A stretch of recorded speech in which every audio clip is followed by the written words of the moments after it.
as far as the finances go.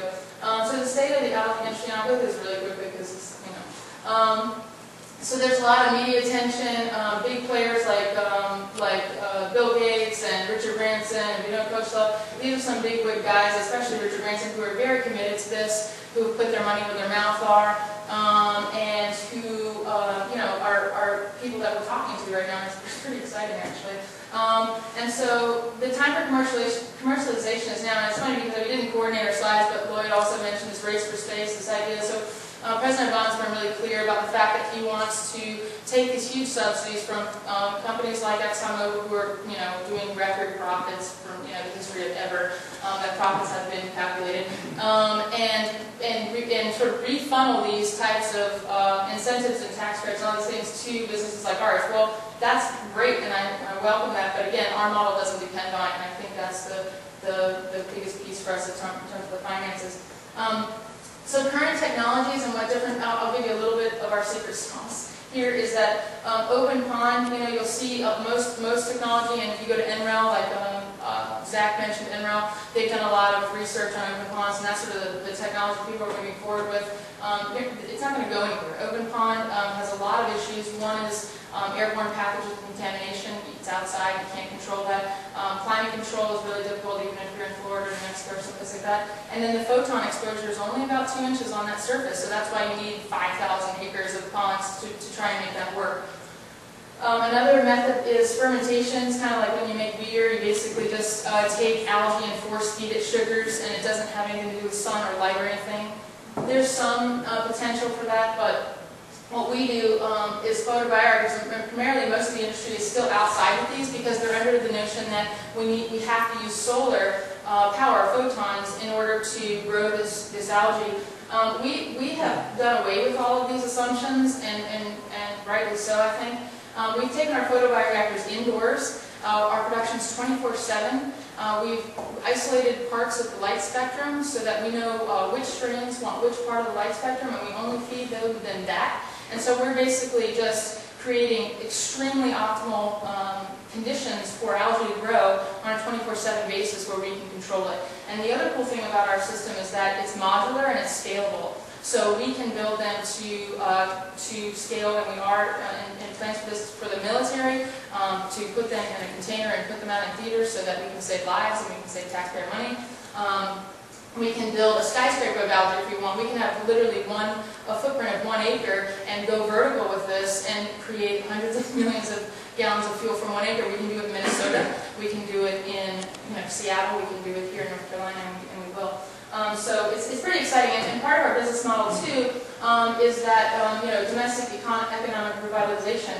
I mean, we are right now, tomorrow actually, and the next day I'm going out with Brack and some of the guys around Fort Bragg to look at sites, and there are hundreds of thousands of buildings across America, from the Rust Belt to the manufacturing belt to all these other belts that have been outsourced, are just languishing there. And so we can move into any existing building basically that has a flat surface floor and is climate controlled and set up this algae facility. And we're talking about a build out of 6 to 8 months. We're not talking about a build out of 6 to 8 years or anything like that. So it's very quick. Our systems can come online very quickly, and it's just terribly exciting. So energy independence is the main thing here we're going for, reducing our obviously environmental impact from business and from our country, domestic economic revitalization, and sustainability for the developing world. I mean, the other thing too is that we're sending $600 billion. I think those numbers are just massive overseas each year for fuel. So what if we kept those dollars at home? I mean, what if we weren't at war with 3 countries? What if we had all the energy we need here? I mean, let's envision a world like that, and then we're offshoot of this, and I mentioned it for a second, was the algae cake, which serves as fertilizer and feedstock. That's a whole other revenue stream. There's a lot. There's no waste in this, so anything that comes off of this is basically. Another thing is we're working with Sustainable Sandhills and Sustainable Campus on Fort Bragg, and we're working with them to become a part of that Sustainable Campus, but to also be mapped into their fuel. This is information I'm not really supposed to be telling you, but that's okay. We're working to potentially be mapped into. It's so exciting. I really want to tell you. To be mapped into this sustainable fuel hub, and once we do that, we'll actually go out to every Army installation in the world. So we're making these kind of strategic partnerships so that what we're doing can get out into the world quickly. I mean, that's the whole thing is within the algae industry, there's this real rush to commercialization. But, you know, you read about these companies, Solus, I mean, you won't hear Bard's name as much because we haven't taken a dime of taxpayer money, zero DOE, zero DOD money. But you hear of Solazines and Sapphire and these other big names and algae, and they've taken tons of that money, and they haven't produced anything really. I mean, they're still in this whole R&D, huge R&D shop kind of mentality, and you know, the DOE and the DOD, those guys don't like to admit they're going down the wrong road. Well, a RAND report came out a few weeks ago that said they are going down the wrong road, and to some degree kind of started to puncture this bubble that's around algae. And it's bad for us in the sense that some people want to throw the baby out with the bathwater, but it's good for us because our technology is such a departure from what it is that they're talking about. So anyway, so with this Cleantech cluster, we can co-locate with biodiesel refineries, with PET biopolymer processors. So again, you know, speaking to the military application, out in theater now on the field, these guys and gals are drinking inordinate amounts of bottled water because, you know, what was it, the first one? Desert Storm, thank you. Acronyms and names and all these are really hard for me to remember. So with Desert Storm, somehow they really got into the bottled water, and now it's just huge. And so they're actually putting these PET biopolymer processors that take out the bio, but they're just the regular plastic ones.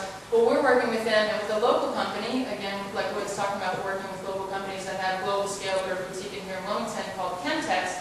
And Chemtex has a multi-decade history in PET processing, that sort of thing, but they've got about 30% of their business is moving towards sustainability, so they're going to be one of our key partners in terms of rolling this out. So optical companies will co-locate with us, biotech R&D, pharma nutra partners, the IT cybersecurity partners, system optimization firms, IP and engineering firms. I mean, this is only a small taste. So again, if you talk about what Zach was saying in terms of turbine manufacturers, at our facility up in Pennsylvania, which is where this is all originating, our large-scale Phase 2 commercial scale facility is going to be at a place called Keystone Industrial Park Complex, KIPC.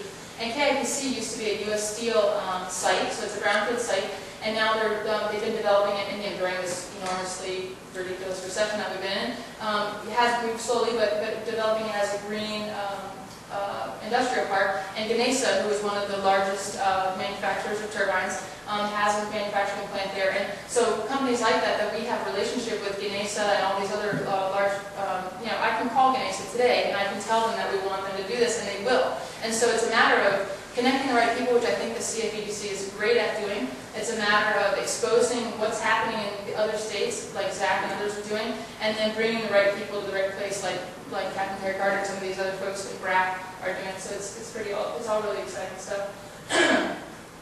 Tiny proprietary glimpse at what we're doing, not for published eyes, but just to give you an idea, that's, let's get back a couple slides here. Our inoculation pond is here, and the photobioreactor is there, so these are what they actually look like in real life. And so if you go on to Solazines or any of these other, again, big companies, and why are they big? Because they've got people like Branson behind them and the DOD money, but if you go onto their website, you'll see these kind of like sort of Kool-Aid looking thin like bags of light green stuff. If they were really growing algae in a way that's commercial scale, you see that's not light green, that's almost black. I mean, that's the way it's supposed to look. So again, I think that if people were doing what they say they're doing, then it would be out and they would be doing it. Do you know what I mean? So that's my take on that. So of course we have committed to continuous improvement. At some point you have to sort of know when to say when, and then the R&D keeps going, but you take so we're at that point where we've said when and we're taking it forward. So we like to consider that we have this first mover status, like I was just talking about, and then in terms of enhancing productivity, you know, that's sort of separate. Again, this is sort of an amalgamation of other presentations. So, but needless to say, we're sort of always developing better technology, and we're always playing around with the nutrient, you know, infiltration and that sort of thing. But again, the applications are just go across so many streams. I mean, we're talking also to the military and to the government about the data centers, making green data centers, and with Google and some of these other big companies, because these data centers take up an enormous amount of energy. But the other thing, as far as national security is concerned, is obviously we want these data centers to be self-sustaining. So what algae can do is clean the air, clean the water, and provide energy, which is pretty cool, and it's pretty simple. But again, if you get back to sort of the the scope of what we're talking about here in clean tech, to me, is getting back to the elements. So the number one element, or the number one, combination of elements on the planet is water. So we got hydrogen and oxygen with water. And the second is silica. So silica changes photons to electrons, and then, the third largest organism, the third largest occurring organism is algae. So if we get back to sort of the basics of Mother Nature and the basics of biomimicry and the basics of just simple chemistry, all the answers are there. Like John's saying, 5,000 times more energy than we can use shines down on us every day with the sun. Like Zach's saying, all of our energy needs to be met through the Midwest and the coast. So if we had, if we went back to our houses today and our bank accounts showed, 6, 7, 8,000 times more money than we had yesterday, I think all of us would be pretty stoked about that. So it's not really that we have an energy crisis or a lack, or we just need to have the brains and the fortitude and the policy and the tenacity to get it to where it needs to be. So CFEDC is leading that charge. So let's see, large-scale production facilities. Let's see what we're talking about here. Portable units, talk about that. So co-location with, again, I just mentioned the green data centers, wastewater plants, any kind of CO2 emitters. I mean, on the KIPC Center in Philadelphia, we've got wastewater within 500 yards of wastewater treatment plant, kind of like the stinky one that's over on 23rd. And then we've got the Dominion gas power plant, so we've got a CO2 emitter, we've got a deep water port and a rail, so that site's like super ideal. But we can literally almost, for all intents and purposes, take smokestacks and just capture all that CO2 and feed it into our systems. So as far as clean coal, there's no such thing. Just clear that up. But the clean air coal, we can take the smokestacks from clean air coal and we can certainly make it completely clean. So again, I'm in love with algae. It's the right thing. It's where we need to go. So here we are. We're in the process right now of being validated and benchmarked by these third-party labs and institutions. And our initial findings are just really fabulous. I mean, if you know anything about the National Lab Association, that sort of thing, the benchmarking right now that they're talking about is anywhere from about 1 to 4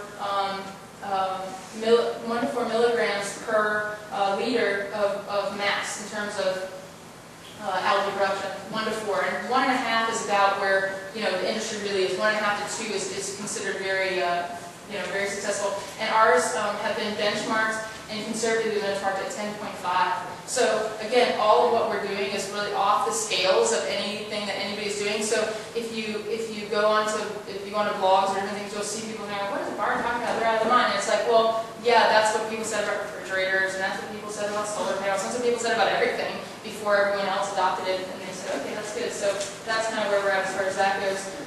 So anyway, commercial scale pilot plant is coming online here in Pennsylvania shortly. North Carolina, we'll see the scale up in this summer of 2011. Look for an announcement here, sort of towards the end of April. But the announcement for North Carolina may be May, but we'll do, it'll be in somewhere in September. But it's coming up upon us, and it's just, it's an exciting time for us. Really excited. So if you guys have any other questions, I've taken up your time. So thanks a lot.